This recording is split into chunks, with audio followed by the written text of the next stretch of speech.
Good evening, dear passengers, and welcome aboard the Midnight Express of Terror.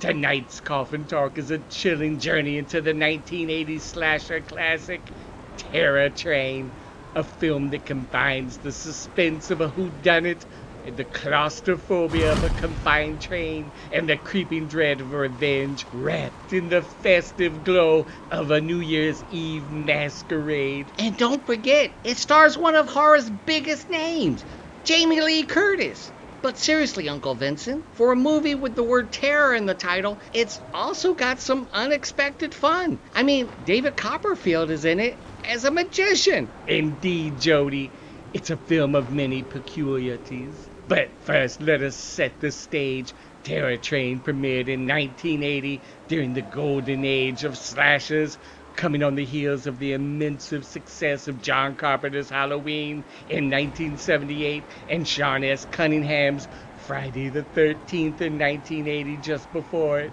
It sought to carve its niche in the genre with a unique premise.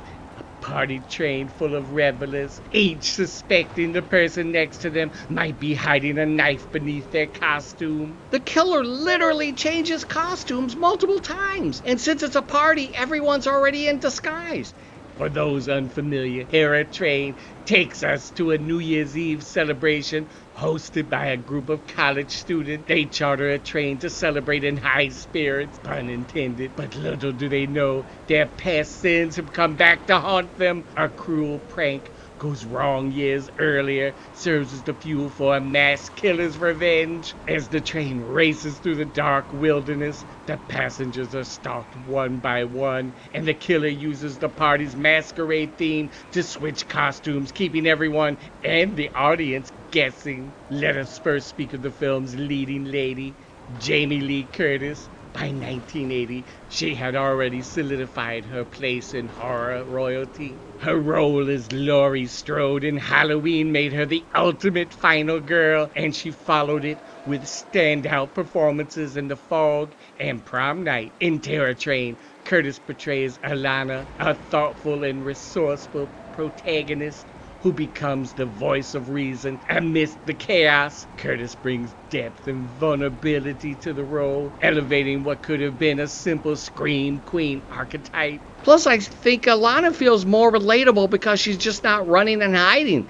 She's actively trying to figure out what's going on and stop the killer. Curtis's presence lends credibility to the film, giving it a gravitas that sets it apart from many other slashers of the time. And speaking of credibility, we must discuss the film's most unexpected casting choice, the famed magician David Copperfield. I loved his character. He plays a magician performing tricks for the partygoers. And it totally works with the whole theme of deception and illusion. But I have to ask, Uncle Vincent, how did they get David Copperfield to appear in a slasher movie? An excellent question, Jody. Copperfield was already a rising star in the world of magic by the late 1970s. He had his own television specials and was known for his charisma and showmanship. The filmmakers likely saw an opportunity to add a unique layer of intrigue to the story by incorporating real magic into the film. Copperfield himself later admitted he wasn't initially sure about taking the role, but was intrigued by the challenge of blending magic with acting. And he does a good job. His tricks add a lot to the atmosphere. Plus, for a movie all about disguises and misdirection, having a magician in the mix is perfect. Now, let us pull back the curtain and examine the film's production. Terror Train was directed by Roger Spottiswoode, a filmmaker who would later go on to direct major hits like Turner and Hooch and Tomorrow Never Dies.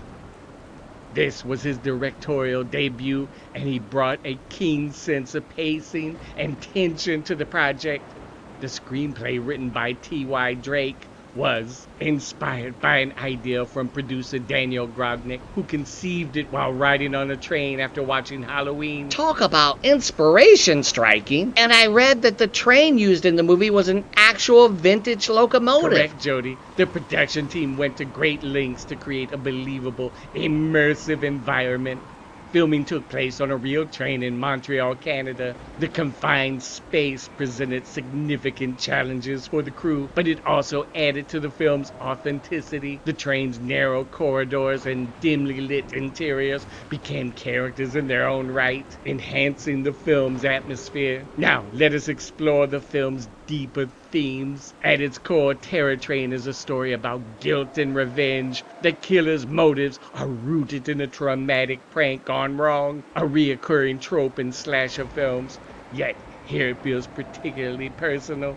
The train itself becomes a metaphor for the inescapable nature of guilt, as the characters are literally trapped with their past mistakes. And it's not just the physical isolation, it's the masquerade theme adds yet another layer, with everyone hiding behind masks. Precisely, Jody.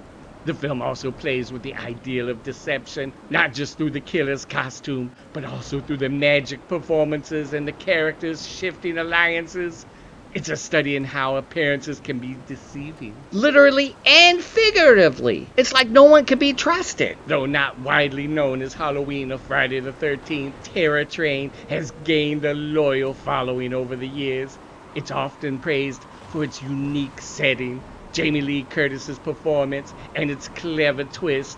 It may not have revolutionized the genre, but it remains a shining example of how creative storytelling can elevate a slasher film. And don't forget, it's also a perfect movie for New Oh, Year's. so dear viewers, as the clock ticks closer to midnight, let us toast Terror Train, a film that reminds us how even the most joyous celebrations can take a dark turn.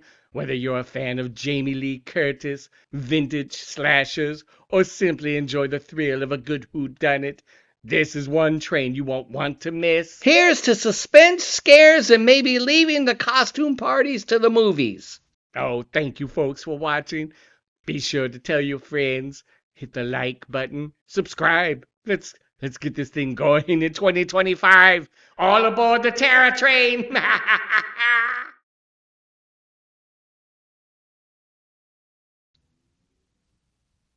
Until next time, stay safe, stay spooky, and don't miss your stop.